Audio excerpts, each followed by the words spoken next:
in a world crying out for a top 10 show.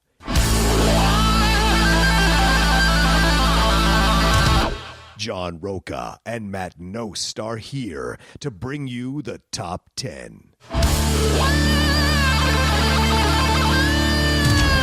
Take it away, boys.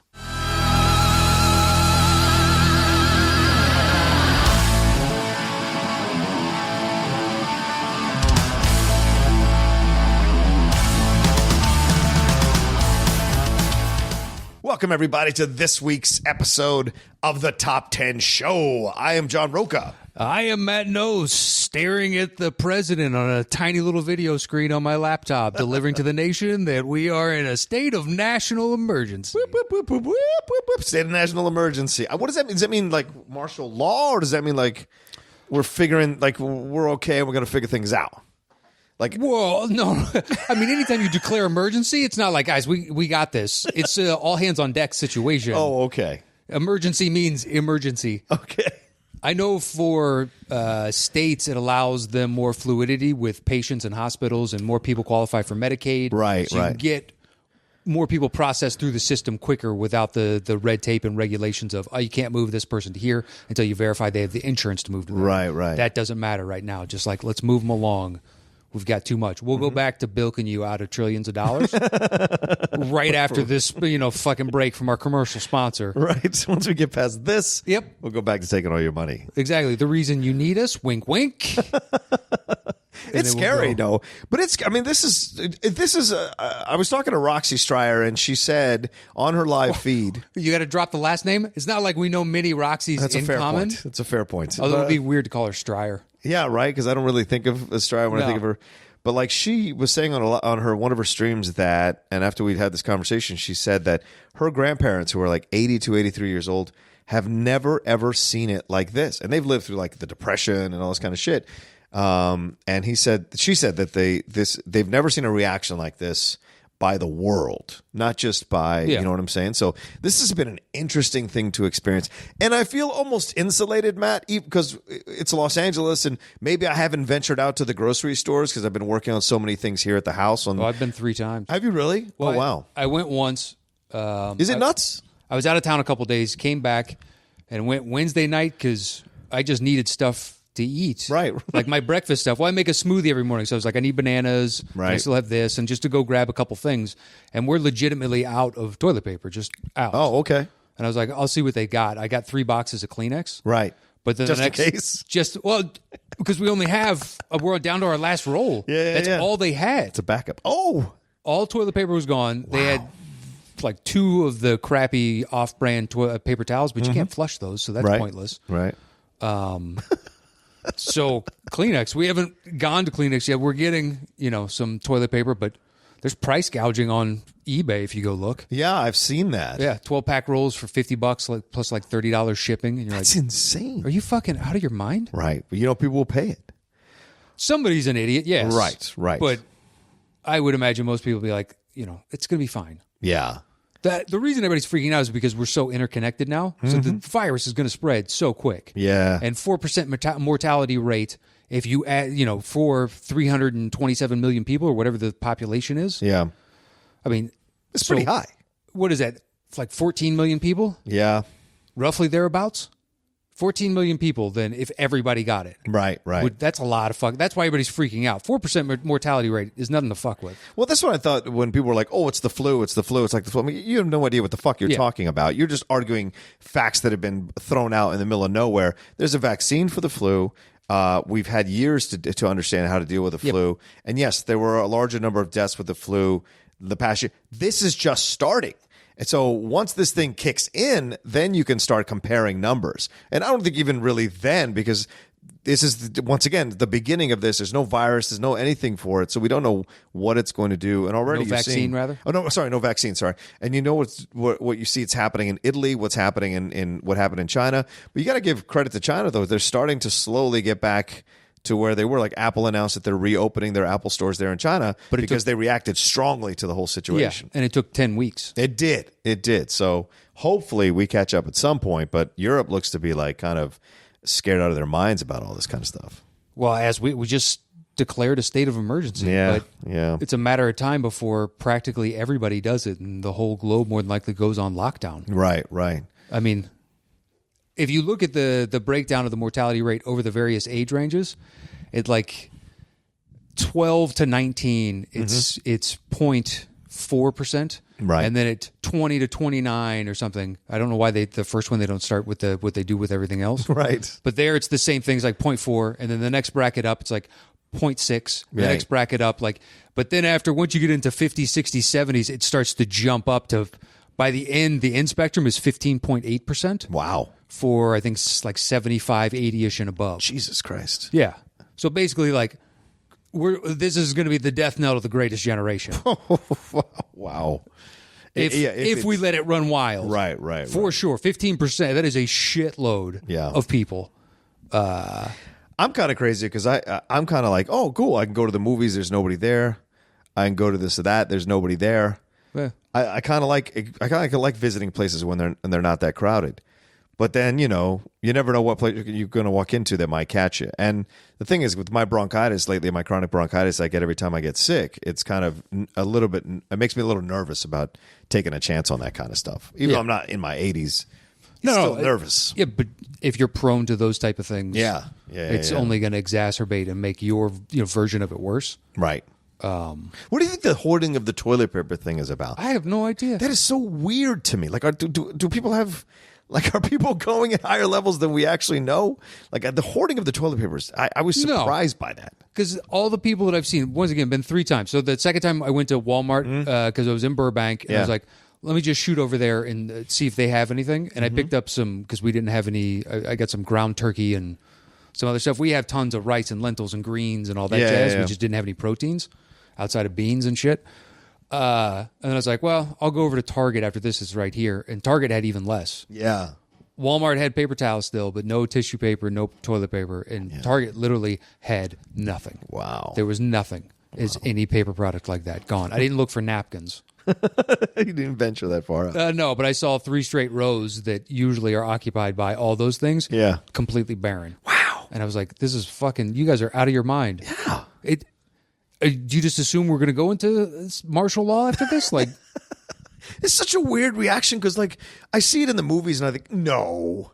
But then people legitimately are doing this. And is it because their instinct is to do it, or is it because they've seen it in movies and they're trained to do it? I don't know. Honestly, the most germane thing that I've seen retweeted and put up a bunch of times is from the first Men in Black when Tommy Lee Jones turns to Will Smith and says, a person is smart. People are dumb. They're panicky. They're, and it's true. Yeah. Once you get into that large of numbers, you turn into this, what does he know that I don't know? Right. When it's one person, it's like, this dude's nuts. If it's 100 people, you're like, what am I missing? Right. So the panic becomes, toilet paper. Maybe he heard something I didn't hear. I asked Lindley about it, and she was just like, she doesn't believe it. She doesn't, like, subscribe to any of this shit. She's like, people are freaking out. They're panicking for no reason at all. Yeah. And by and large. It doesn't make sense. And they haven't even shut down UCLA. She finished up jury duty yesterday. She's back at UCLA. And USC, I think, shut down. And she said the state schools aren't doing that. So, well, she said all the students were on campus and they're all in the restaurants and things like that. So this gathering thing. Oh, Virginia joined 7 states and several major cities in closing schools. Wow, so I think it's a matter of time because who was it? Yeah, Michigan canceled their commencement. Yeah. So SoCal has closed down like high schools and middle schools, but they haven't closed down the colleges. So I found that it's interesting to me. Harvard shut down and things of that nature. So seven states so far. Is that what you're saying? Or 8 states, I guess now. 7 states and then several major cities. Yeah, but it's just now it's a national emergency. Yeah. It's done. Any big gathering over the next 6 to 8 weeks is toast. Right. And for those of you who might be wondering about our London trip, that's we're like in conversations with the people. Yeah, we're in charge of it. Closely monitoring. Yeah. Because you guys are holding out for some reason. Yeah. By the time you hear this, that may have changed. Right. Because everything is moving so quickly right now. Yeah. I wouldn't be surprised if it's changed by the time they hear this. Yeah. So we don't have any official update as of right now. We don't know. And there were updates already posted for Schmodown stuff that Christian announced. So by the time you hear this, I hope you heard all those announcements. So everything's like up in the air. Are you surprised by the NBA? That was shocking to me. The NBA was like almost first to make the decision. Once they had patient zero, it was done. Yeah, with Gobert. Yeah, because numerous stories like.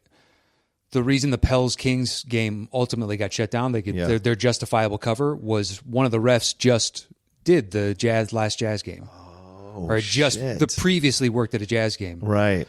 And then you saw the Gobert touched all the mics because he was joking, because it was a joke. And I understand. You see it, and you're like, dude, I agree with Barkley. Like everybody giving you shit, you were having fun. Yeah. And supposedly there's a rift between him and Donovan Mitchell. Oh, Gobert and Mitchell? Yeah, because Gobert gave it to him. Supposedly, but I don't know if that's true. Yeah. But that's the word. Someone asked Woj on something. I just saw the quote tweet of it. Yeah. And Woj is like, that's a really insightful question. But he doesn't specifically say, just by saying it's an insightful question, he gives a 2-sentence response after that. Yeah. But fully implying, like, it seems like there's a lot of tension there between the two of them. Right. But as soon as it happened, it was like, okay, they can always push. They're only going up against baseball. It just, there are further ramifications beyond this. Right. Do they start the season next season at the same time? Do they push it back and they finally get what they wanted? Because a lot of the owners want to start the season around Christmas. Yeah. Make Christmas the official start, so they're not going up against the NFL for 2.5 months. Exactly.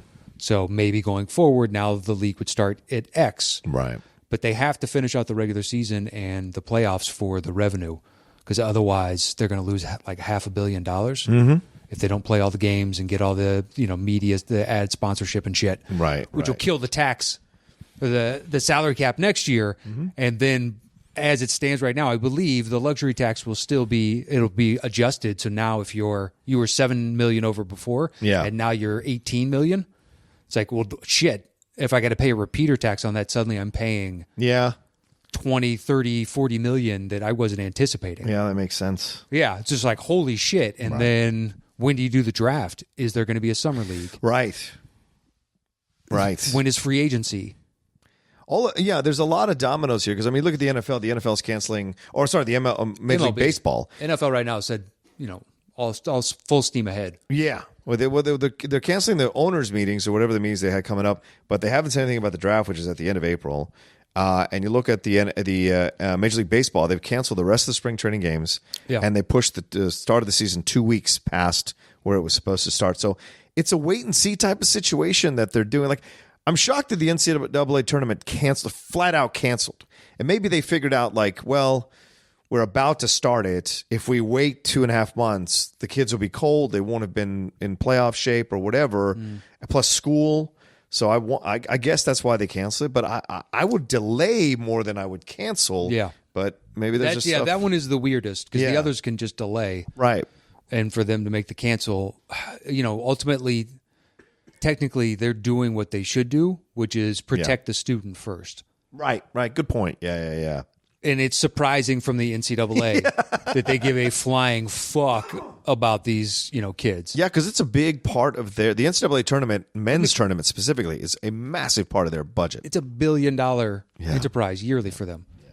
And they had to flush that down the toilet, and that's how they look at it. I'm not saying I'd be much happier if those that are actually creating the content got some of the money for all the fucking bonanza that everybody else is enjoying. Yeah, that's a very good point. Yeah. What do you think will happen down the road with the NBA? Do you think they'll just pick up where they left off, or do you think... Yes. Oh, you think? Okay. More than likely. So Adam Silver's already said it. They're open just a month. It'll probably be 2 months. Yeah, 30 days, he said, and he'll take a look at it again. Yeah, it'll probably be 2 months. You don't think they'll cancel games? Nope. Wow. Because he's already said if we have to go into July, late July, we're fine doing that. Yeah. So... Interesting. I think it's. Look, we did the Knicks Houston series. That was a season that started halfway through. So if you can cancel for collective bargaining agreement games, why can't you cancel it for coronavirus and just wherever the season's at and the rankings are at, that's what it is, and you move forward? Because the Pelicans aren't in, and the NBA wants that over the other 4 teams fighting for the West and the bottom. They do. That's a good point. Flat out, they do.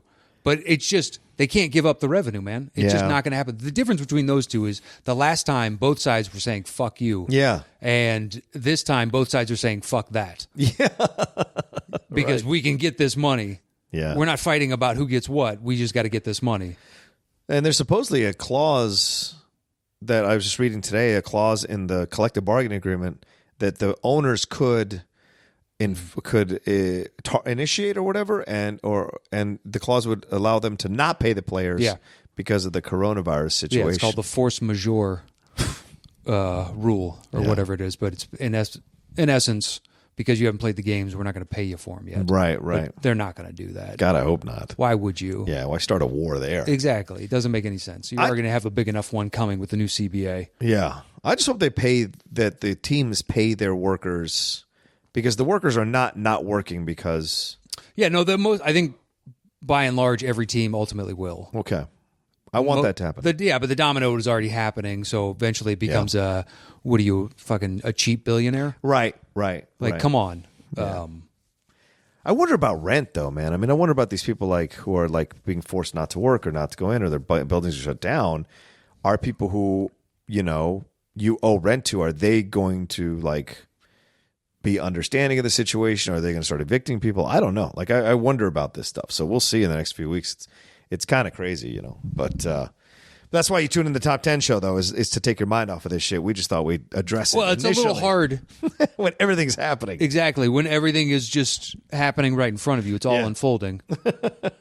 And we don't know what Trump is saying at this point, so other than the national emergency being declared. So hopefully there'll be more stuff coming down the pipe. Plus, today's topic is for a movie that got pushed, didn't it? Yes, we should talk about that. Yeah, Quiet Place Part 2. That was supposedly going to be the topic the movie we were using to initiate the topic.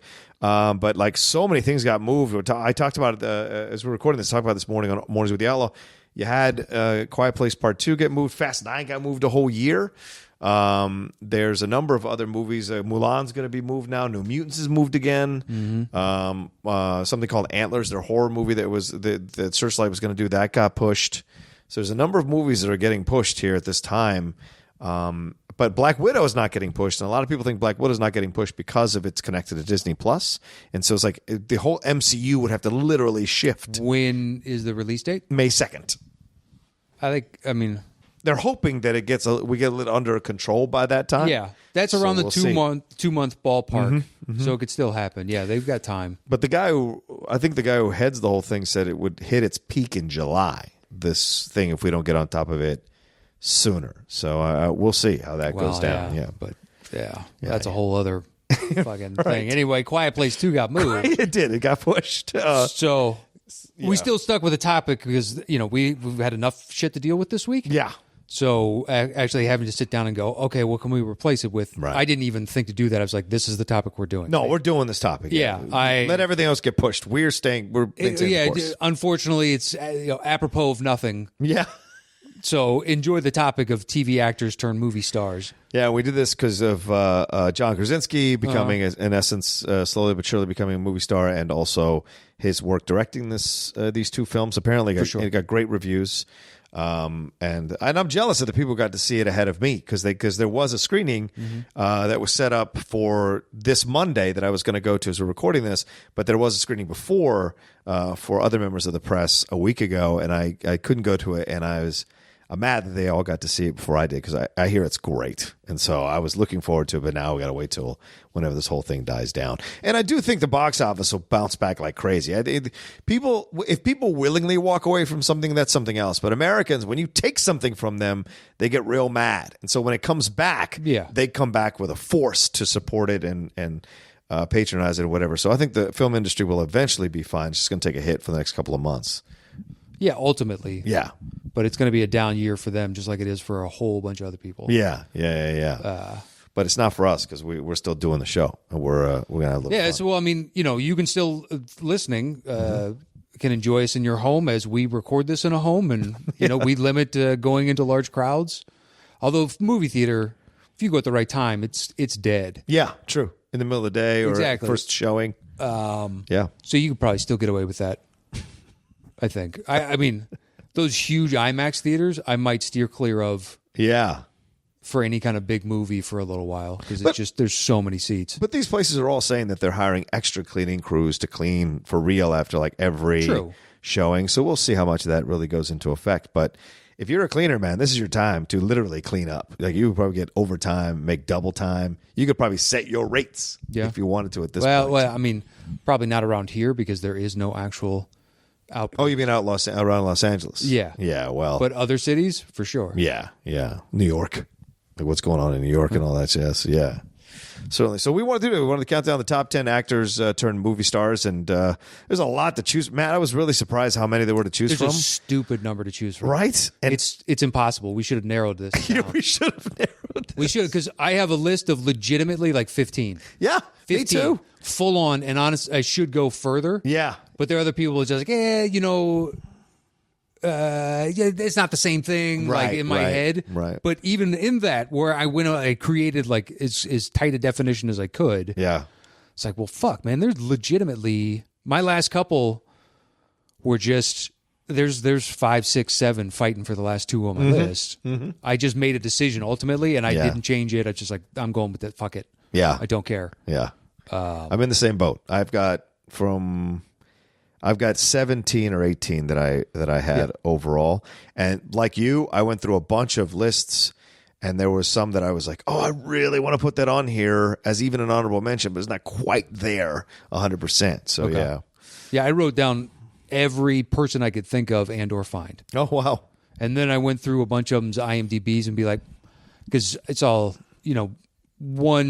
one person got listed and like they were on TV, but they did like 3 short little stints. And immediately jumped to movies. Yeah, for me, it has to be like, were you a series regular on a show? Yeah. That's the number one Or thing. did you do TV for a long time, even if it was like bit part here, but just like you did a shitload of work on TV. Right. Or I knew you solely from TV. Yeah. And then you make the jump. Yep. So it's like all 3 of those, but it's just like if you had a couple random things and then, or you were already doing movies and you did a little TV and you're doing like, but you're high profile somewhat in those movies. Like, I'm not counting that. Yeah. Because you existed kind of on both timelines. Agreed. All right. Well, do you want to tell them how the show works, Bob? Once we set a topic, we go our individual ways and create personal top 10 lists. Show back up here. I do my bottom 3. He does his bottom 3. I do my next 2. He does his next 2. Then we trade 1 apiece. Once we have revealed our personal top 10 list, we create the shows between the 2 of us. Boom. Nice. Good one for a Coronavirus Friday. Exactly. What's your number 10? 10, once again, billions to choose from. I went with Will Ferrell. Oh, good choice, man. All right, not on my list. Good choice, though. SNL, obviously. Yes, obviously. Any number of movies you can pick. Anchorman is really what cemented him for me. Yeah. It's like, this is fantastic. I love everything about this. And it's a bunch of SNL people make the jump and end up doing movies. Yes. But very few of them become truly movie stars. Right. That's even more rarefied air. Mm-hmm. I mean, legitimately, how many would you say there are? Under 10. Yeah, I'm like 6. Yeah, certainly 7. under 10. Now, are there a bunch that appear in movies all the time? Yes. But movie stars, is a whole other ballpark. Yeah. Where you're regaling tales of like, oh man, do you remember that sketch or this or whatever else? And then you love a ton of their movies, and they were the A star in that, TV actor turned movie star was this. And it's just like, Will Ferrell is a star. Yep. He shines in everything he pops up in, even when it's the stupid talk show stuff that I managed to see a clip of. Yeah. It's like, he's magnetic and charismatic. Yeah. Yeah. And he's legitimately 10 on this list because there's so many good people to choose from. Oh, yeah. That I was all over the place with. He's lower because of other people's placement elsewhere. Yeah. And it's just like, well, you made my list, man. Be really thankful. Because that was hard. Yeah, I respect that. All right, what's your number 9? 9, I picked Morgan Freeman. Ooh, good choice, man. Oh, yeah, from Electric Company. Electric, but he was on A Different World, too. Oh, I was on a soap opera. Okay. No, Different World was the post-Cosby show. He was on that? That once I read that on IMDb, I was like, oh. shit. And Wow. But Electric Company. Okay. It's like until Driving Miss Daisy, I think. Well, I mean, what else he was doing right around then? Yeah, he had that Street Smart film that he was nominated for as Best Supporting Actor, which was with Christopher Reeve, like in the mid-'80s or something. Didn't see that. Before then, he wasn't really doing... He had small parts in this or that. Maybe Lean on Me was the first thing I saw of his. I saw Lean on Me, I didn't see Glory until I was a little bit older. Oh, okay. Right on. Because that was like, what, 87? Yeah, something like that. Yeah, I was 8, 9. Okay. So, but he's just nowhere. And then suddenly Morgan Freeman has been a part of our lives to a degree. I chose Seven as my movie. Right. Although I just realized I didn't do it for my top two, but I don't really care. I'm sure you can pick one. No. I'm saying, they're just so plentiful. It's like, I don't care. Yeah. No brainer, guys. All these are no brainers. Right. Well, that's a good choice, though, Morgan Freeman. I'd totally forgotten about him on Electric Company, but certainly he's been a star for a number of years, appearing in Shawshank, Unforgiven, all kinds of great films, and been nominated. He won. I think he won, or was he nominated? Did he win? He won for Glory. He won for Glory. And was he not? He's nominated for Driving Miss Daisy, right? Yeah. Trying to think what else. Did he get nominated for Invictus?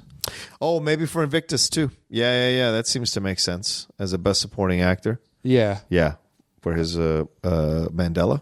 I'm sure he's been nominated for something else. Yeah. Something on the documentary side.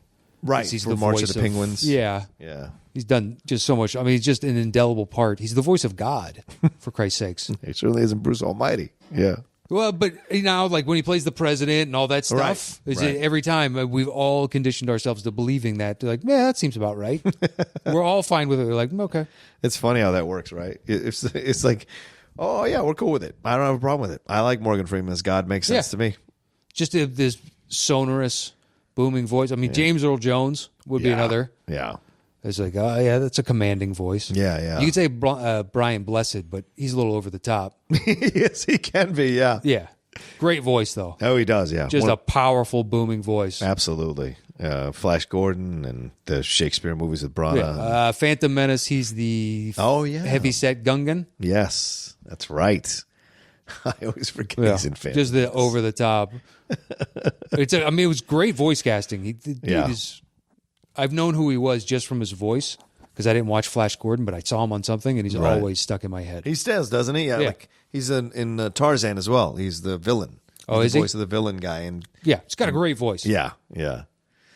All right, what's your number 8? Number 8 was Clooney.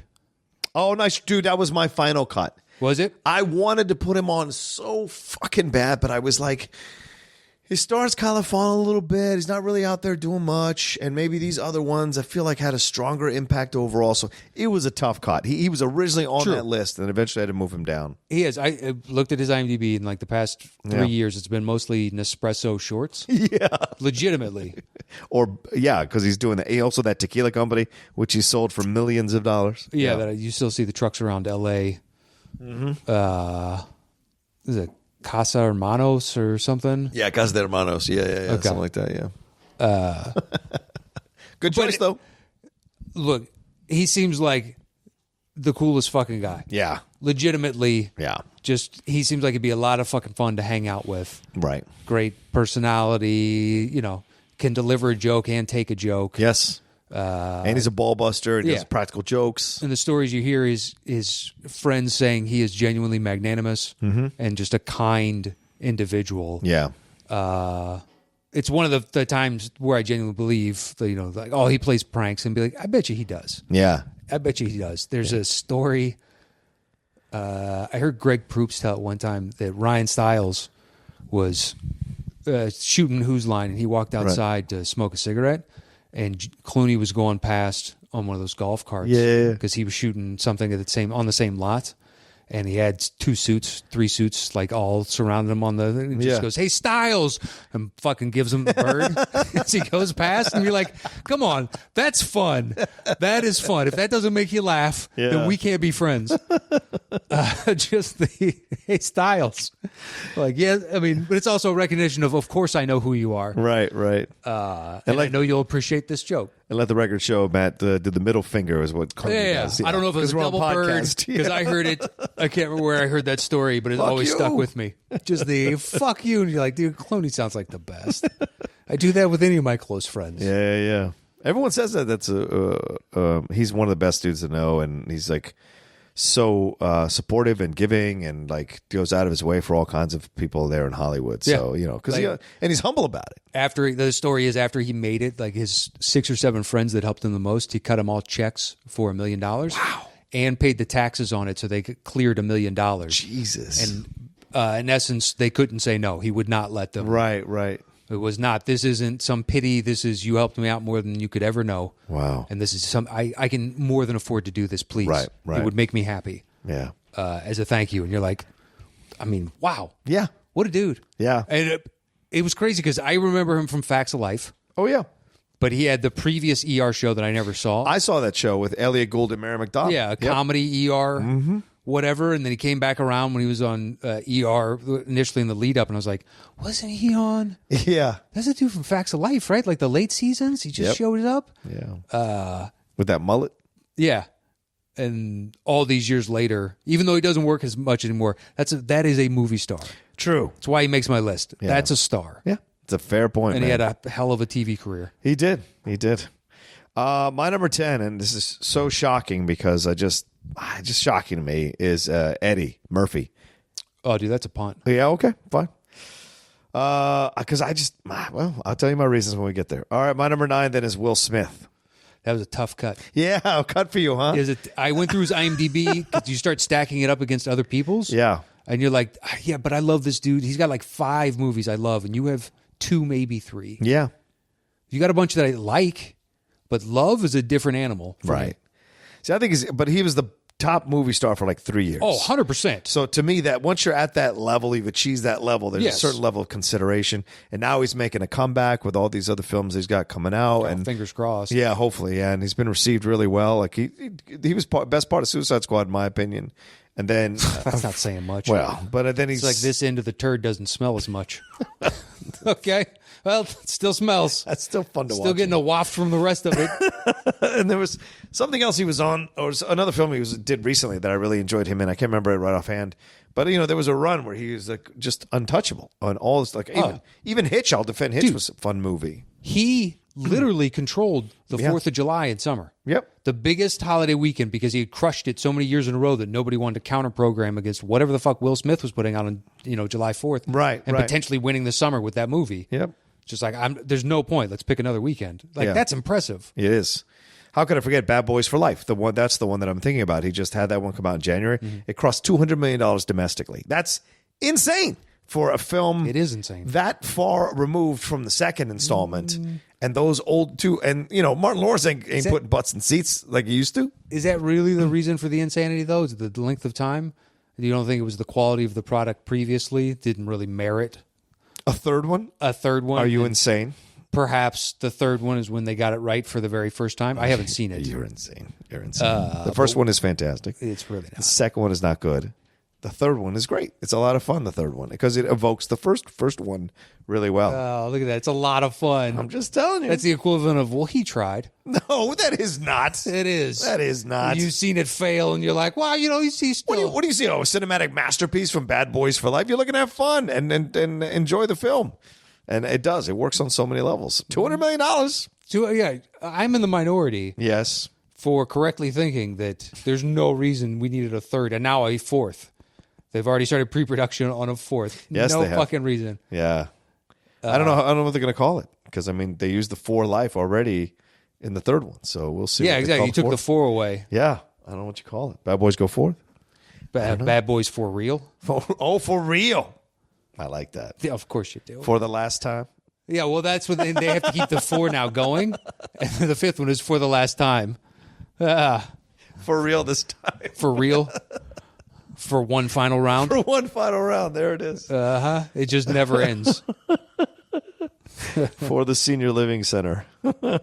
All right, so that was on my number 9, Will Smith, because, of course, Fresh Prince and all the incredible films. He was a rapper turned TV Yeah, actor. right. And it's not like you saw him on TV and you're like, this dude's got it. Yeah, because he was. I'll be honest with you, he's not that good on. Well, he got better. The show, though, wasn't intended for him to be good. Right. You know what I mean? It's not Supposed to be like fun. a prestige piece. Exactly.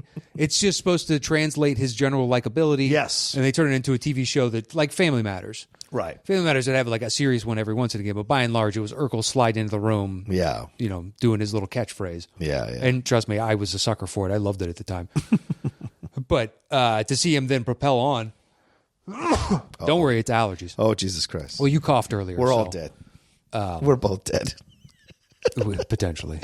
I feel like I'm dying at all times. So it's totally fine. Listen to you. Yeah, I'm convinced I have cancer What? right now. What? In particular. Have you gone to go get checked? You think you can get into a hospital right now? That's a good point. You think you got a good fucking shot? Every other time, it'll be fine because I've had 2 other things and it was like a weird flare up. Okay. But because it was a weird flare up, but they're completely not related. It was just, your body sometimes does weird shit. Yeah, yeah. But each time I was like, fuck, is this it? Is this it? Because I had an inflamed taste bud on the back of my tongue. Oh. Didn't know what it was. Finally, eventually figured it out. Yeah. But for a while, they're like, what is this?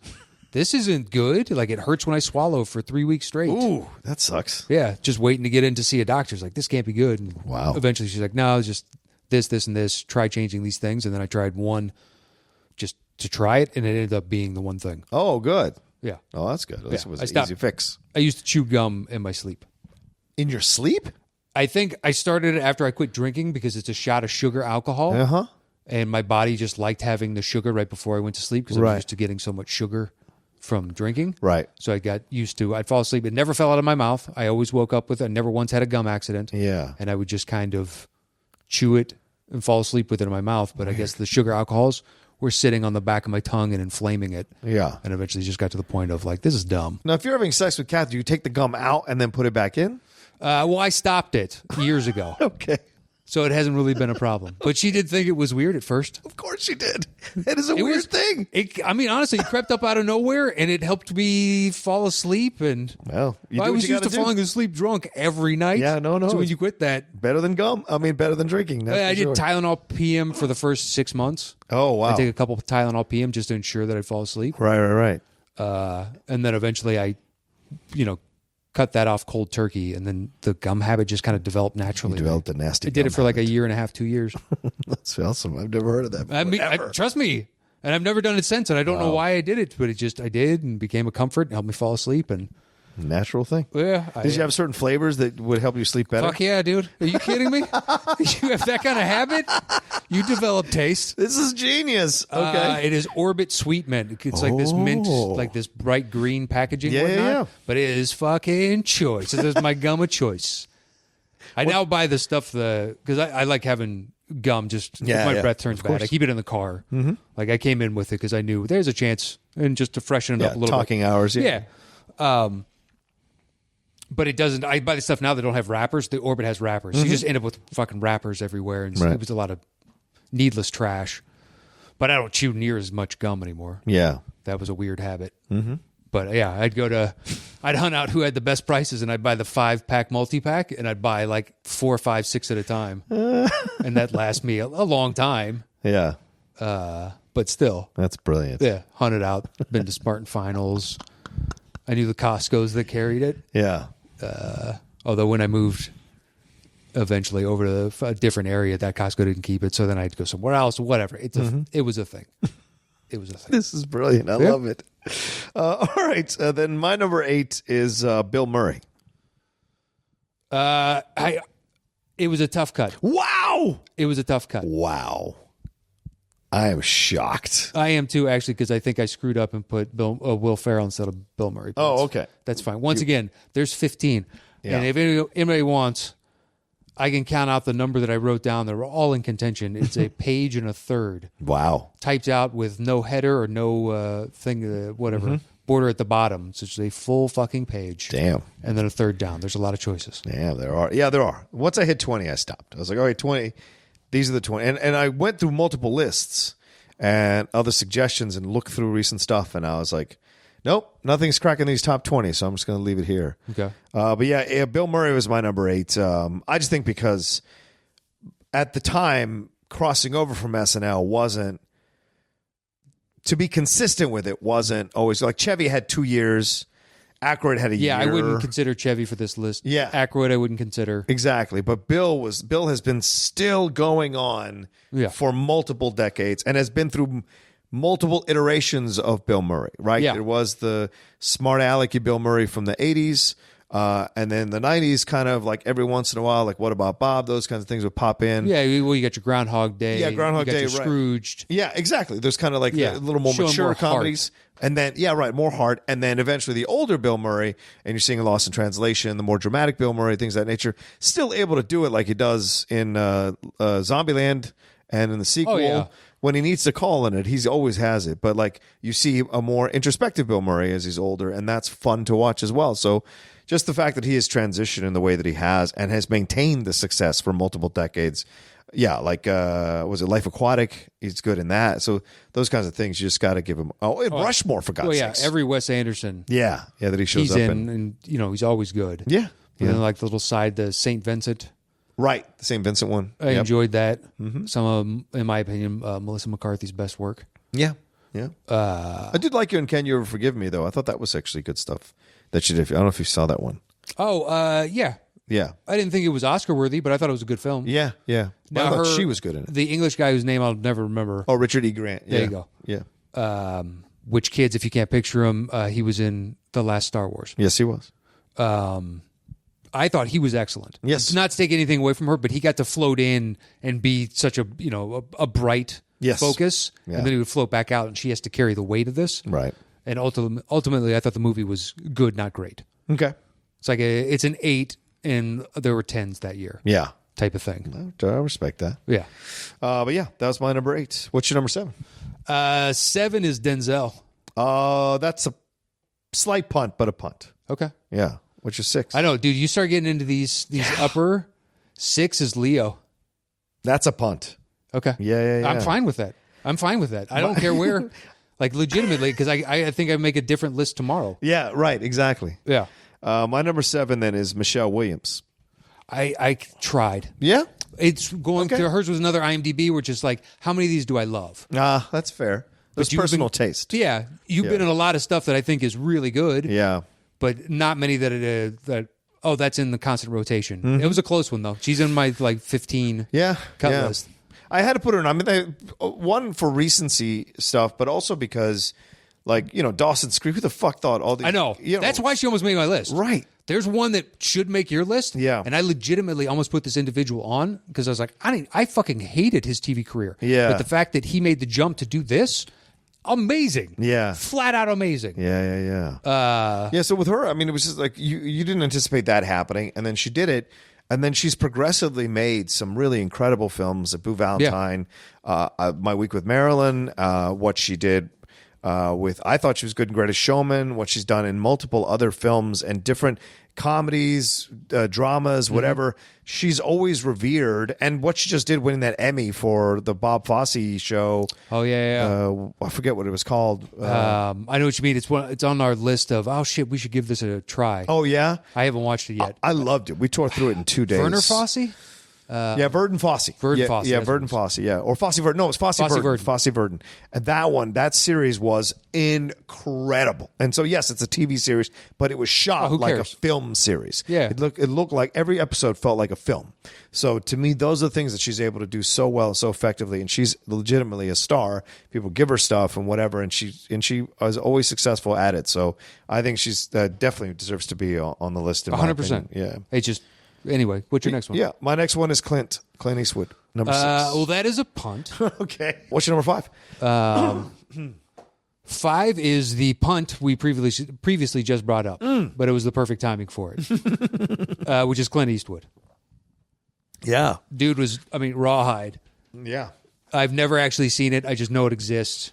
He's always existed on movies for me, but if you go look at his IMDb, guy bounced around in uncredited roles for a long time. Mm-hmm. And then he gets Rawhide, and it's one of those things of he was always born to play this. It's impressive it took you guys this long to figure out. Yeah. Or maybe it took him time to grow into the type of individual that could do it. Right. But I can see why after that he seamlessly moves on into the movies, carrying that over. Yeah. And, just made classic after classic, in my opinion, over and over and over. And then on top of that, tons of other movies that are excellent. Yeah. In the Line of Fire, like those type of get out of the Western genre. Right. And all the stuff he's directed. Like, it's really impressive for you looking at the full arc of his career. Yeah, and still going. I mean, I enjoyed Richard Jewell. I thought Richard Jewell was a damn good movie. I haven't seen The Mule. That's one of those rare ones that have slipped by me of his older stuff. But he is still doing it, still directing it, still has a point of view, still has a purpose in what he's doing all these years later. And yeah, there are so many of his films that decorate every decade of our existence as filmgoers, certainly mine at least. There's a film for every decade, or a few films for every decade that you could turn to and be like, oh, these are incredible films. They're not always Oscar-worthy films, but they're damn good films that stay with you. Like you said, like In Line of Fire. There's a number of westerns that he's directed or that he's in that were great. Number of non-western stuff as well, and he's always willing to take chances, and try his stuff. I mean, Bridges of Madison County is one of the most subtly it's way better than the fucking book. It's subtly damn good films that explores this relationship between these two people in a more complex way, a more deeper way. And I enjoyed that way more than that book. They cop out of a book. So, yeah. I haven't experienced either. When that came out, that just, to me, was a depressing old people movie. Not okay. The individuals in it, the individuals that would want to see it. Oh, fair enough. Okay. And I was like, that's not for me. So I've never seen it. But his IMDb is so long that there's a good chance I don't see everything that he's made movie-wise. Yeah. There's like a million things in there. Yeah, there are. Yeah. There's, things that, if I'm being honest, like I've only seen. What's the one where he flies the helicopter? It's like Firefox. Firefox. I knew it as, literally, I was like Nighthawk. I know it's got a stupid fucking name. Yeah. Isn't it a helicopter? Or is his the it's a plane. SR-22 it's a plane knockoff? Yeah, the spy plane thing. Yeah. Yeah, I've seen that, but that's like loose. I was really young. Yeah, the helicopter one Nick Cage? The helicopter one is Blue Thunder. That's the Roy Scheider 80s helicopter one. And then if it's the TV show, that's Airwolf. Airwolf, right, exactly. No, there's one with I want to say it's Tommy Lee Jones and Nick Cage. Wow. Yeah. Because there's one of them has they're flying around. It's computer assisted. Yeah. So there's this big thing that comes up over their eye. Oh. It was projecting into. Interesting. I think it was. I'm pretty sure it was Nicolas Cage. Okay. Clint. Okay. I will vamp for a little bit. Give me 2 seconds. Nicolas Cage, Tommy Lee Jones. Can you contain them in the same damn movie? I don't know. I don't know if that's possible. Was it a helicopter movie? I don't recall that. There was Stealth. There was that Jamie Foxx one. Stealth. Might have just found it. Firebirds. Wow. There we go. Elite Apache helicopter pilots are tasked with destroying powerful armed drug cartels operating in South America. Wow. We got Nick Cage, Tommy Lee Jones, and Sean Young. What year is this? This is 1990. Wow. Right on the cusp before they start putting Sean Young in films. It is a 4.8 on IMDb. Of course it is. And it runs for 125 minutes. Oh. That's always a sign of a quality movie. That's a 2-hour film. 125 minutes? Well, pardon me, 1 hour and 25 minutes. So 85 minutes. Yeah, 85 minutes. Firebirds. Oh, my God. Yeah, I faintly remember that one. Firebirds. Wow. All right, so then my number 5 is a pun from you earlier, Denzel Washington. Denzel at 5. Okay. I just think, obviously what he did at, what was that show? The Hospital? St. Elsewhere. St. Elsewhere. Yeah, he was good in St. Elsewhere. And I remember someone, I think it was David Morse or somebody who's on the show, maybe Howie Mandel, in some interview, they were talking about Denzel, and they said, oh, yeah, he was always going to be a movie star because whenever we tried to get him to do any kind of press or be part of like the Battle of the Network Stars, he would always say, a movie star doesn't do that. And where I'm going, I'm not going to do things that'll make people think I'm not going to go be a movie star. And it was like, what an interesting decision. That motherfucker knew where he was going and acted accordingly. Exactly. Right? Yeah. Once he got those teeth did, Yeah, right. What was it? You dress for the job you have. This guy was literally already prepared for the job he had. Precisely. Mentally. Good for yes. And we have all agreed, these many years later, many decades later. Yeah. Like, even if the movie is okay, he's still, like, Flight. Yeah. The movie's good. Yeah, movie's good. He's excellent in it. Yeah, agreed. He's good in so many. I mean, Malcolm X, obviously, but like Man on Fire. Man on Fire, Hurricane, so good. Yeah, Hurricane. He was in Glory with Morgan Freeman as well. Yes, and also that Shakespeare he did Much Ado About Nothing with the Branagh one. He's in that. Ricochet, which I have a soft spot in my heart for that terrible movie. Yeah, the John Lithgow. Where he's just hamming it up in every scene as the villain. I remember that one. Yeah, Denzel played the DA, the young rising DA. That's right. Yeah, and then Lithgow's out to get him.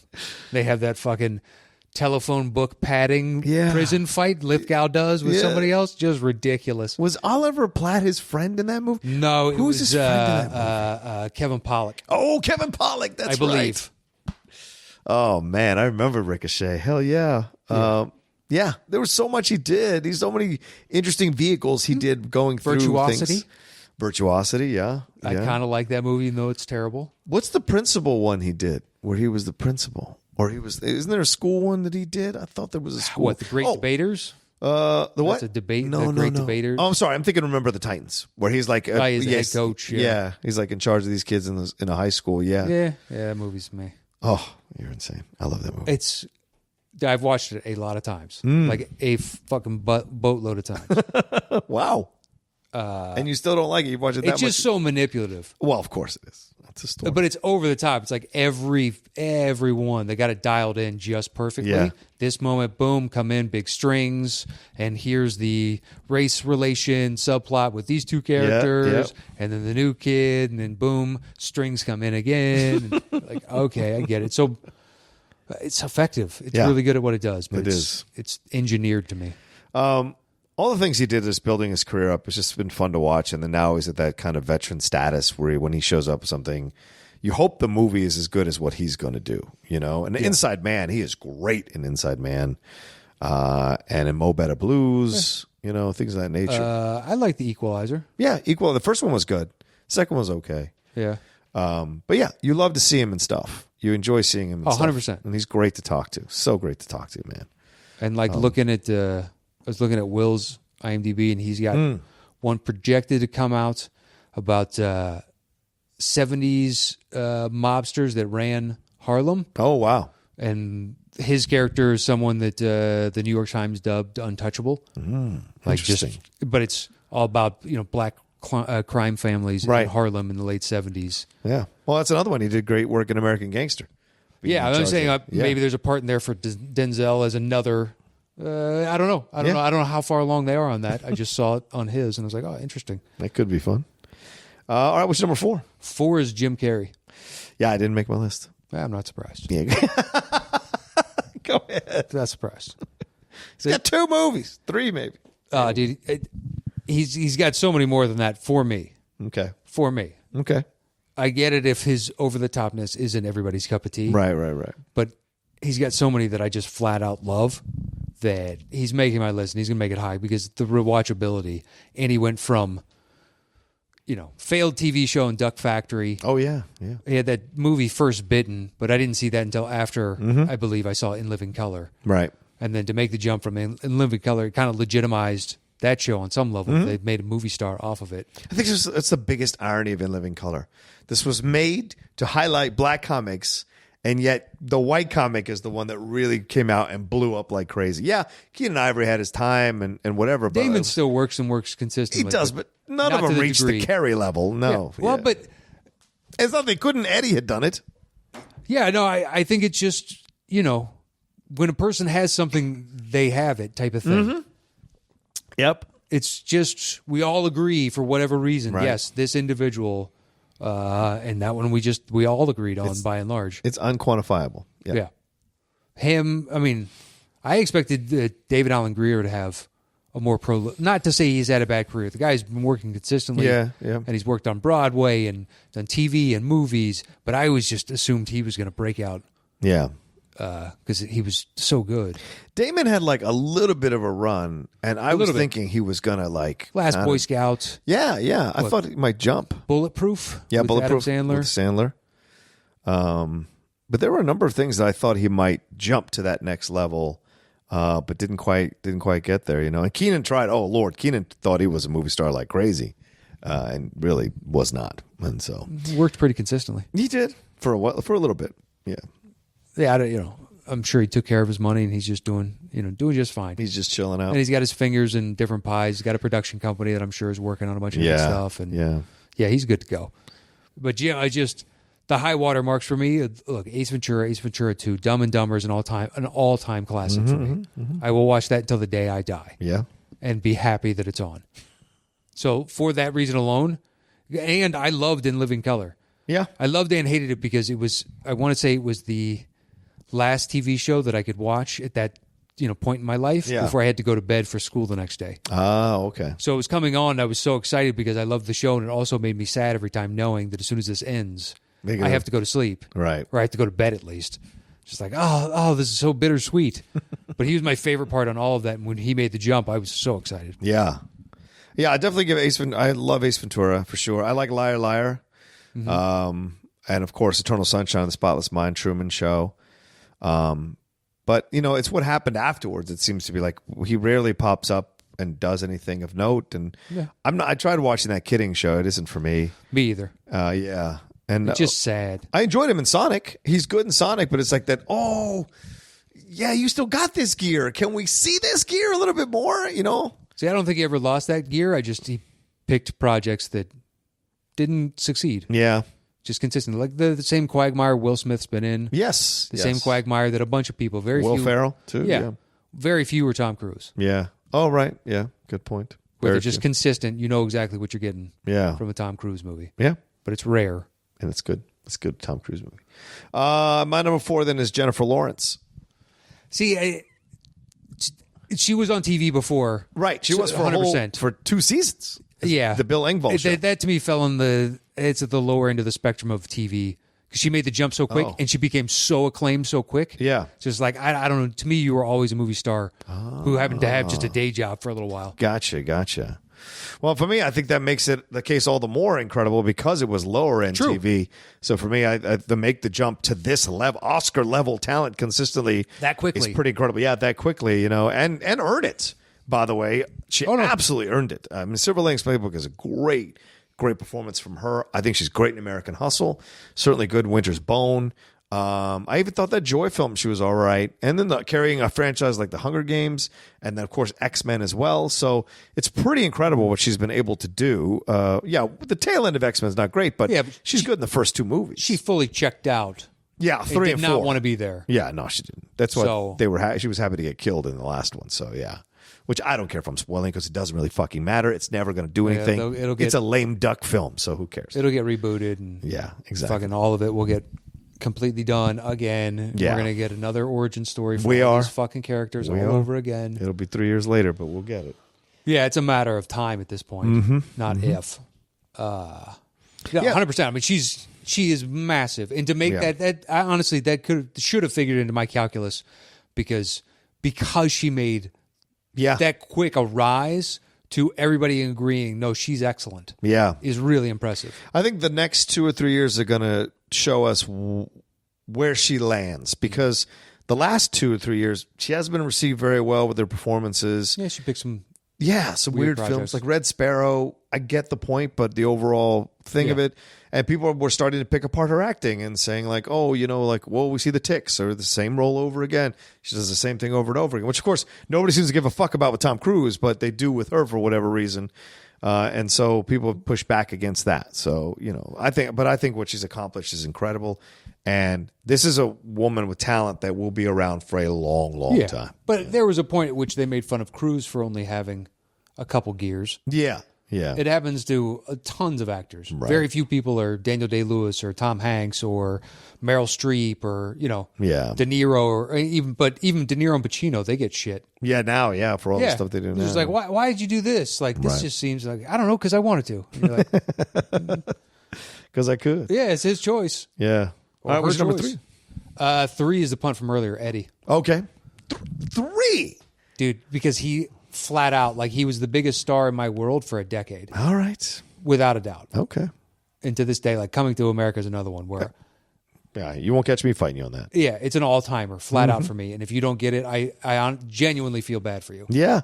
Because to me, that is just it's perfect. The stupidity, but the heart... The jokes are solid. Even when Arsenio starts cross-dressing for no reason because they could have just hired anybody. I kind of enjoy it because they're doing so many multi-characters. Yeah, it's funny. And pulling it off. Like the barbershop is perfect. Oh, the barbershop is fucking perfect. Oh my God. How many actors can do that? Yeah. That's rare. Nobody else even attempts it. Right. And by the way, the third guy in the barbershop should get way more credit. That guy is funny. He is essential to those barbershops. That boy's good. That boy's good. That boy's good. Oh, man, you ain't met no Dr. the King. You ain't met no Dr. Exactly. For them to bounce off their shenanigan over the top. He's so perfect for it, man. He is. It works so well. I don't know if he ever got any kind of credit for that kind of shit. And but Eddie finally found a place for his Yiddish old Jewish guy. Yes, he did. His vaudevillian grew up around a couple old Jewish guys apparently and absorbed that. Yeah. Yeah, it's Gumby before now. Here it's fully realized. Yeah, but I mean, and for me, he didn't make the list because he had such a meteoric rise, and then it's nothing. And the valley notes. for a long time. The valley is deep, but he is making that comeback. I mean, Dolomite is fantastic, and his stint on SNL I thought was really funny. It wasn't 100% great, but it was certainly funny. His Gumby stuff was genius on Weekend Update. If he just kept going with that for like 20 minutes, I'd have been extremely happy, man. So hopefully he'll come back to that and start doing more. I'm indifferent to that. I don't even care because that previously was so good to me. Yeah. Oh, yeah. That I can live with this encapsulation of you and be perfectly content. I know you don't want that. You want to continue to grow, and I'll happily go see whatever you're going to do. Right. Because I am a fan. Yeah. 3. As soon as right now, I was like, boom, 3. All right. What do you got? I respect it. My 3 is the pun from earlier is DiCaprio. Okay. Because he makes all the sense in the world. Yeah, right? I mean, because of Growing Pains, he'd been on TV. That's a series regular he was on. That's where I knew him. Yeah. I remember when he came on, and you're like, who's this dude? Who's this guy? Yeah. But then what he did, like going forward and what he's been able to accomplish, and again, decades of working with the greats, Scorsese, working with some fantastic filmmakers like Inarritu and all that jazz. And he's just, and the Oscar he finally got, but like just the stardom of him to jump from that into this and just almost seamlessly. And you could tell there was a hunger by him to achieve this status. And as we were watching the movies, you could see this is a kid you building. It's like almost like watching an athlete. You see every year they're getting just incrementally a little bit better, and then finally they hit that apex, and then they got a prime for a few years before you see them kind of start to tail off. And you see that with DiCaprio. I think if we do this in 5-6 years, he definitely jumps higher because right now he's on a roll for me where Wolf of Wall Street. Yeah, I know I'm going to be watching that a ton, and now Once Upon a Time. Oh yeah, he's my favorite part in it, and I love all his scenes. Mm-hmm. Whereas a lot of his more prestige work from before, I like The Aviator, but I don't go back to rewatch it. Right. The Revenant, I don't think I'll ever see again. Okay, but I will agree with you; they're excellent movies. Yeah. But now he's starting to make things where I definitely know I'm going to be watching more of this. Yeah, the rewatchability. Yeah, exactly. Higher. Like What's Eating Gilbert Grape? He's stellar. Yeah. Catch Me If You Can. Catch Me If You Can. Yeah. What is it? This Boy's Life? Yeah, with This Boy's De Niro? Life with De Niro. But like Gilbert Grape, I don't see all that often. Mm-hmm. This Boy's Life, I've seen. Yeah. And I'm good with that. Yeah. But it's an excellent film. Like he's got a ton of those words. So now he's got some rewatchability that creeps you up. That's big on my, Yeah. Star to me is somebody I'm going to live with. Yeah. And now you're starting to make a case for, you've moved, you got a drawer in my fucking, I hope one day he does a comedy. He totally could. Yeah, I feel like he's got to do one. But do it as he's doing it like in Once Upon a Time, where it's a realistic version. Right. Not a slapsticky, not an over the top. Yeah. Give me that. Maybe build to it like Clooney did. Yeah. But do your Out of Sight first. Mm-hmm. Where it's supposed to be, it's hybridized, but comedy is definitely, a selling point. Yeah, that's another thing. Maybe I should have put Clooney on the list. Damn. Think of Oh Brother and all those lists. Oh, yeah, that's why. Oh Brother, and then the range to go to Descendants. Yeah. And shit, maybe I should push Will Smith off my list. Maybe. Clooney just had more for me. Maybe I will. You're right. Eddie doesn't have as many, but it's just like, but what he did have Beverly Hills legendary. Cop. I love Beverly Hills Cop. Yep. 1, 2 I'm a fan of. Yeah. 48 Hours, Trading Places. Trading Places, exactly. Coming Just to like America. bing, bing, bing, bing, bing. There's a lot on that list where There is. I can watch you guys. I even enjoyed him in Dreamgirls. I thought he should have totally won that Oscar. He's excellent in Dreamgirls. He is. He is flat out excellent. I would argue, but this side of Jennifer Hudson is the best part of the movie. Oh yeah. Unfortunately, they relied a little too much on Beyonce's storyline, which makes sense. It's the Diana Ross. Yeah, right, exactly. But she couldn't carry it, man. No, she couldn't. Not to be, for whatever reason, like Jennifer Hudson was just more natural on camera. Yeah. And Eddie was awesome. Oh my God. Just awesome. The way they usher him out of the movie is heartbreaking. Man. Yeah. But his first song in the movie is like, damn! Like all his dreams of being a singer, even more so than that hit he had in the 80s, you got to see what Eddie could really do as a singer in that movie. And you're just like, that's what he's been constantly trying to get people to give him a little more credit for. Yeah. And he finally got it done. All right, what's your number 2? That was my 3. Your 3 was DiCaprio. Yeah. My 2 was Robin Williams. That's my 2. Okay, so we probably have the same number 1. Man, hopefully. I would assume so. We'll see. All right. Yeah, first guest appearance that I know of was Happy Days, which spun into Mork and Mindy. Yep. But I knew him vaguely from Mork and Mindy Right. because I was really little when that was out. Yeah, I saw the Happy Days one, and I was Mork and Mindy was appointment watching. Okay. I remember one of the first times I ever threw a tantrum as a child was when my father did not want to watch Mork and Mindy. That he wanted to watch something else, and I couldn't watch Mork and Mindy because we had one television. And I remember that's one of You my hear that, kids? Yeah. One television. I remember just throwing the biggest tantrum and pounding upstairs and blah, blah, blah. And I was like screaming how all the kids are going to know about it and I won't know about it. I won't be able to talk to them about it. And you hate me. You must hate me. But I just remember that distinctly because I loved that show so much and he was so good on it. So Yeah. A little interlude. Anyway, go ahead. Yeah. No, I mean, I forgot about those days where because we had one TV as a kid. Right. It was just all there was to it. And eventually, my brother and I got like this old TV upstairs, but it didn't have cable, didn't have any of that stuff. Right. You caught fuzz, but it was there for our Atari and then our Nintendo. Mm-hmm. So we did have a second TV in the house, but didn't work for like a TV. My dad brought me a black and white television that was 13 inches. Okay. But he got it as payment for a house painting. So he got it as part of the payment for the house painting. And that's what I was able to watch, like wrestling on and the karate movies and the martial arts movies, rather, and the whatever TV show I wanted. But it was in black and white. So I had to be upstairs in the living room watching a black and white, man. My buddy Mike, he had one of those. Yeah. It was like long. Yeah, long. Yeah. Yeah. It was a more tube or cylindrical. Yes. But think of that. Like, you ever seen like a poster when they mail it? Those tubes? It's elongated like that, but it's a bulkier. Yeah, he had one in his room. Him, his brother, and his sister got them all individually as gifts from some family friend or something. Right. His dad may have been on the take a little. You know? Okay. And I don't think he was genuinely, but I grew up in a town that was predominantly Italian. Yeah. And years later found out, like, yes, some of your friends, their parents were or their dad was more than likely affiliated. So you're saying something fell off the back of the truck is what you're saying? I don't know. Okay. On that instance. Okay. His dad worked for the city. Right. So his dad was not part of, but it was their housekeeper, if memory serves, that gave it to him. No. And they were the only people on the block that had a housekeeper, and she didn't really clean that much of the house from what I remember. Interesting. Yeah, it was as weird, but it was in West Virginia. It's not like everybody's living high on the hog. It's West Virginia. It lived in, Clarksburg. Everybody's kind of middle class, blue collar ish, so they had a housekeeper, and she's like, she seems more like an aunt that just hangs out and eats food and occasionally makes a sandwich and talks to y'all. Yeah, so and brings you things. Yeah.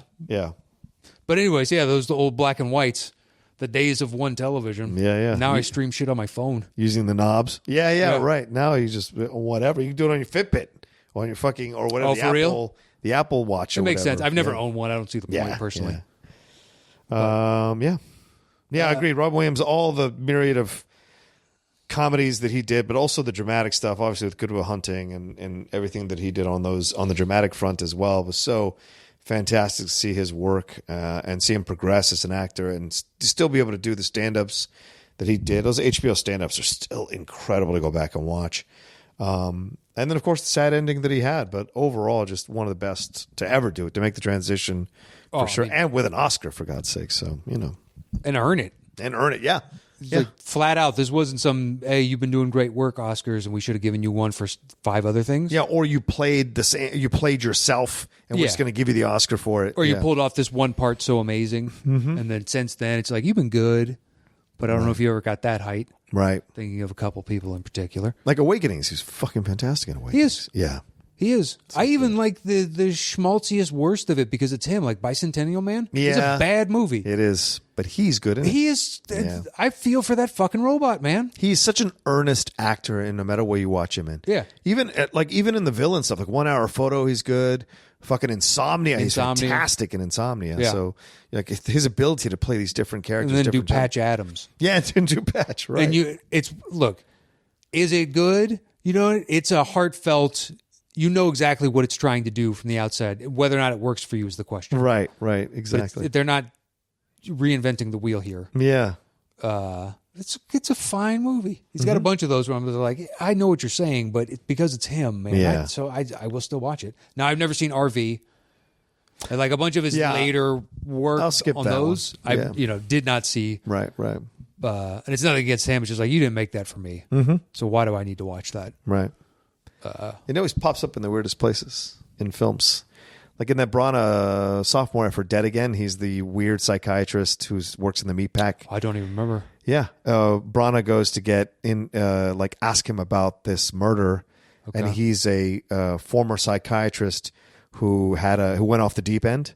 And now he's just working at the back of a grocery store in the meat section, just putting meat out and shit like that. So he's a connection with Brana. So it's a 5 to 8 minute scene. He's not even credited in the movie, in the list. And he just does a small little part. Of course, Munchausen playing the King of the Moon and shit. So he pops up always in the weirdest places, and he always delivers just great stuff when you see him. So, yeah.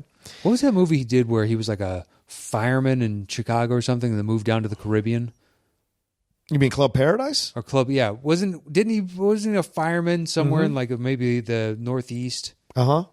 I just remember that in the beginning of the movie, and he was kind of like, fuck this, I'm out, and then goes down to the Caribbean and opens his own club or something. Yeah, it might be Club Paradise. The one with Peter O'Toole? I can't remember. It's a weird little film. It's a comedy. It's a comedy, right? Yeah. It wasn't a drama or anything like No. It was early on. Yeah. I think it might be Club Paradise. It sounds right, because I can't think of any other like island-themed. There's a number of people in that one, too. Let's see. That would have been early, mid-'80s. Here we are. Moscow on the Hudson. Yeah, I remember that one. Yeah. That's when I remember that. That one broke my heart. That's when I knew he could do drama, seeing that movie. The World According to Garp. That's Popeye. Yeah. Where the fuck is Popeye was terrible. Yeah, Popeye was terrible. I think Club Paradise is like 86, 87, something like that. Or maybe later. But I know it's 80s. Like it might be. Man, so did I, but it zoomed right past it. There it is, 1986. Yep. Jack Moniker.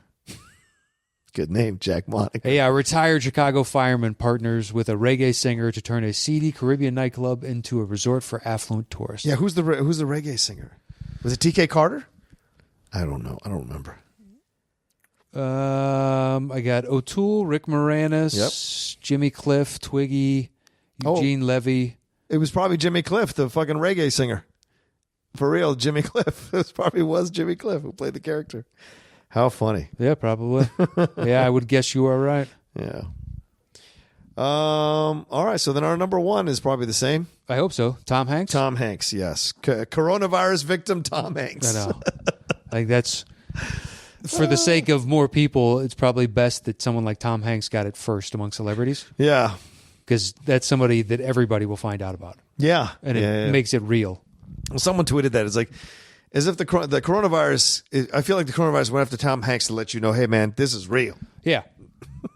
He'll be fine, more than likely. Yeah. Him and his wife. Yeah, Rita Wilson. They'll be fine because they're universal treasures. Yes. So...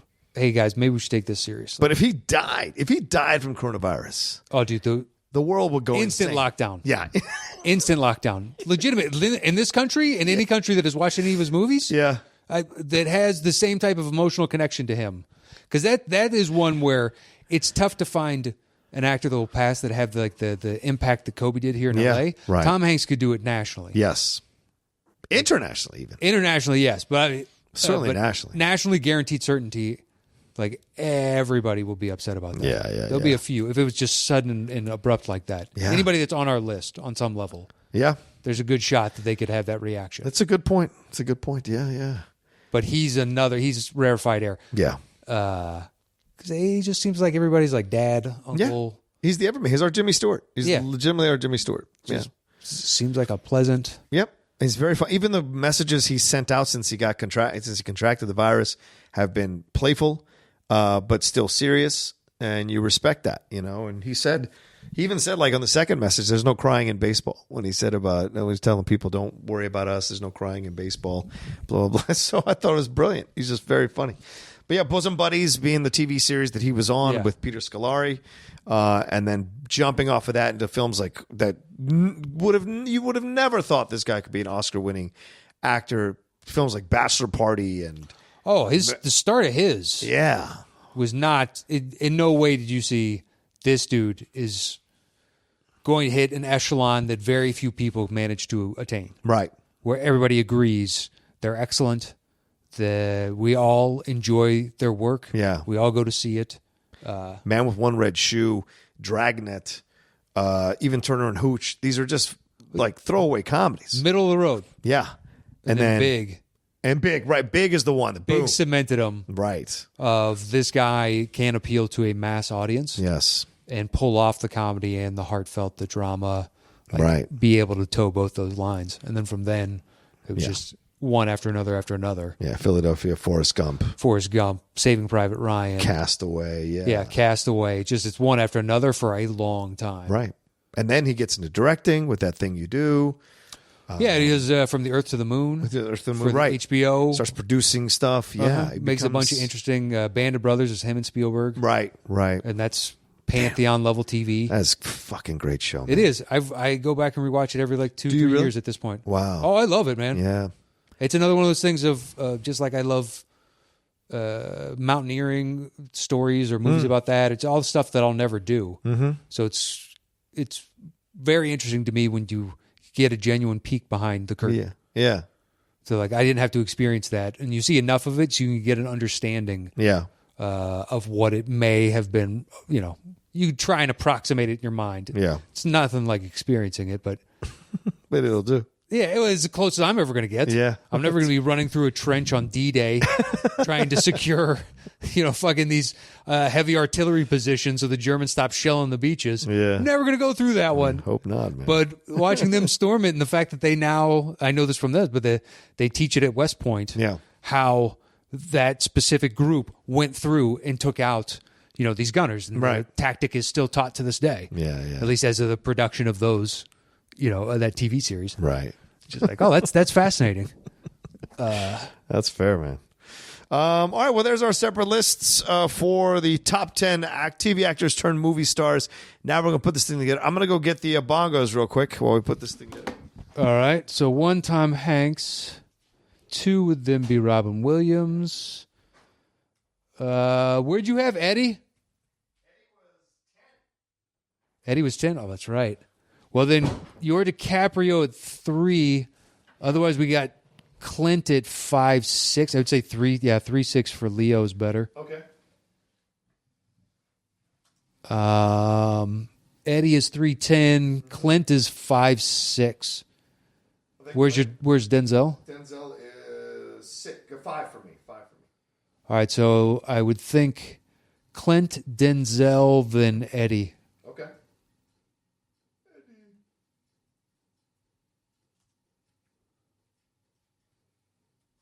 All right, that's 6 at Eddie. Okay. Do we have any other thing in common? I don't think so. No, we don't have Bill Murray. No. I'll give you Clooney, though. I'm going to take Will Smith off at 9 and put Clooney in there. All right, then George would be our next. Oh, sorry, I'm not even on the mic. I would take, I'm going to take Will Smith out and put Clooney there at 9, so yeah. All right, so then what's your next highest? Jennifer Lawrence at number 4. All right, I got Jim Carrey at 4. Oh, shit. Well, I'll do this. Where'd you have Bill Murray? 8. I would bump off Will Ferrell at 10 to put Bill Murray on, just to make sure that Bill Murray gets. I would be happily put Bill Murray at 8. Do we have 3 slots left? Yes.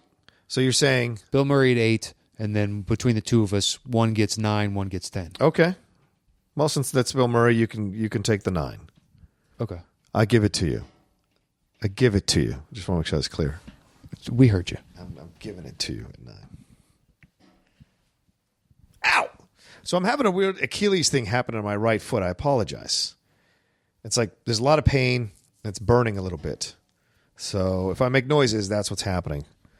I tell the fans and you because it hurts like a motherfucker. All right. Are we ready? Go for it. The top 10 TV actors turned movie stars. Yeah. At number 10, Jennifer Lawrence. at number 9, Jim Carrey. at number 8, Bill Murray.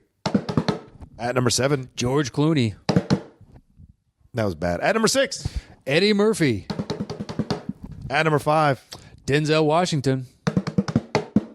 at number 4, Clint Eastwood. at number 3, Leonardo DiCaprio. at number 2, Robin Williams.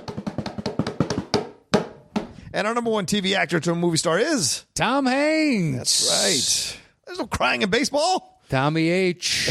That's what his friends call him. Tommy H. Yeah, that's it. I don't think we have any other announcements beyond London. Stay tuned. Because, as we recorded this, then our country just declared a state of emergency, and there's been more fallout as, that's happened in the previous hour and a half that we've been recording. So we don't know. The whole situation's very fluid. We will keep you updated as best we can, either over at Twitter, at Matt Nost, at The Rocha Says, or at Top 10 Show, or via the show, one of the two. Yeah. Over at Facebook.com/groups/The Top 10 Show, all spelled out. And by the way, Facebook just keeps logging me out, so I haven't been on. You need to make a new password, and I make a new password, and I could use it for like that day, and the next day I go back in. You need a new password. Oh my God. And I finally got to the point I was like, fuck off Facebook, man. I haven't been on like 9 days or something. And I apologize to everybody out there, but it's frustration. So if you want to get a hold of me, Twitter, but stay tuned for stuff on that. And Patreon, we actually, before we recorded today, we got some ideas for different content and stuff coming up, some for Patreon, some for everybody. And so look for that, because we're going to be sitting at home more. So Yeah.